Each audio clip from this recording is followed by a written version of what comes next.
Est-ce que le fameux gilet Gaspard de la marque Cézanne, qui est à 100 € vaut son prix?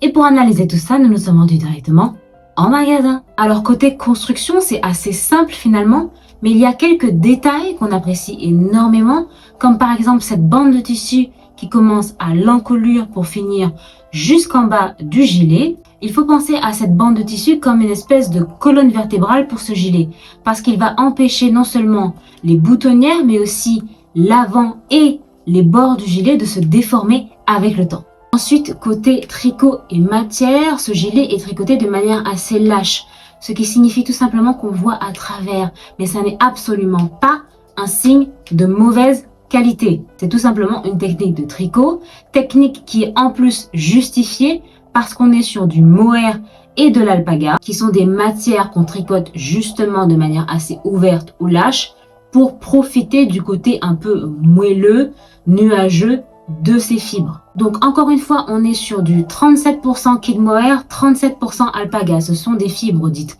premium. En gros, elles sont beaucoup plus chères qu'une laine classique. Et donc on a 22% de polyamide. Alors ces 22% de polyamide sont clairement là pour baisser les coûts de fabrication, mais aussi ils sont là pour baisser le coût d'achat. Parce qu'un gilet en 100% kid mohair alpaga, normalement, serait beaucoup plus cher.